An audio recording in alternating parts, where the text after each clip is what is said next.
জাতির পিতা যে আহ্বান করেছেন, যার যা কিছু আছে শত্রু মোকাবেলা করতে হবে, নিজের জীবনের মায়া ত্যাগ করে পরিবার, সংসার, বাপ মা সব কিছু ছেড়ে দিয়ে তারা ঝাঁপিয়ে পড়েছিল যার যাহা কিছু আছে তাই নিয়েই।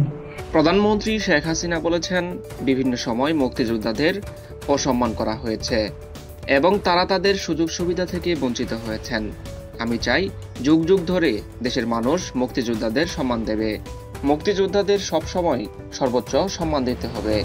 প্রধানমন্ত্রী কার্যালয়ে মঙ্গলবার সকালে প্রধানমন্ত্রী ফেলোশিপ অ্যাওয়ার্ড 2024 প্রদান অনুষ্ঠানে তিনি এসব কথা বলেন।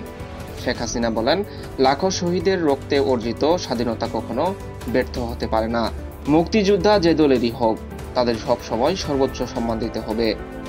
নারী, ক্ষুদ্র নৃগোষ্ঠী, প্রতিবন্ধী কেউ যাতে পিছিয়ে না থাকে তার জন্য সরকার সচেষ্ট বলে জানান প্রধানমন্ত্রী। তিনি বলেন, আমাদের দেশের ছেলেমেয়েরা সবচেয়ে বেশি মেধাবী, তাদের সুযোগ তৈরি করে দিতে হবে, সেটাই আমাদের কর্তব্য। সেই সুযোগটি আমরা করে দিতে চাই, সেই কারণে ফেলোশিপটা চালু করেছি।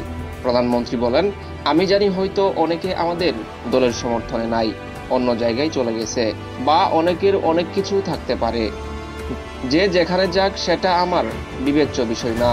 আমার বিবেচ্য হলো তারা তাদের সর্বোচ্চ ত্যাগ করে শত্রুকে পরাজিত করে বিজয় এনে দিয়েছেন। সেক্ষেত্রে তাদের সম্মানটা সর্বোচ্চ থাকবে বলে আমি মনে করি। সরকারি চাকরিজীবী, শিক্ষক, গবেষকদের সক্ষমতা বৃদ্ধির জন্য 2018 সালে চালু করা হয় প্রধানমন্ত্রী ফেলোশিপ।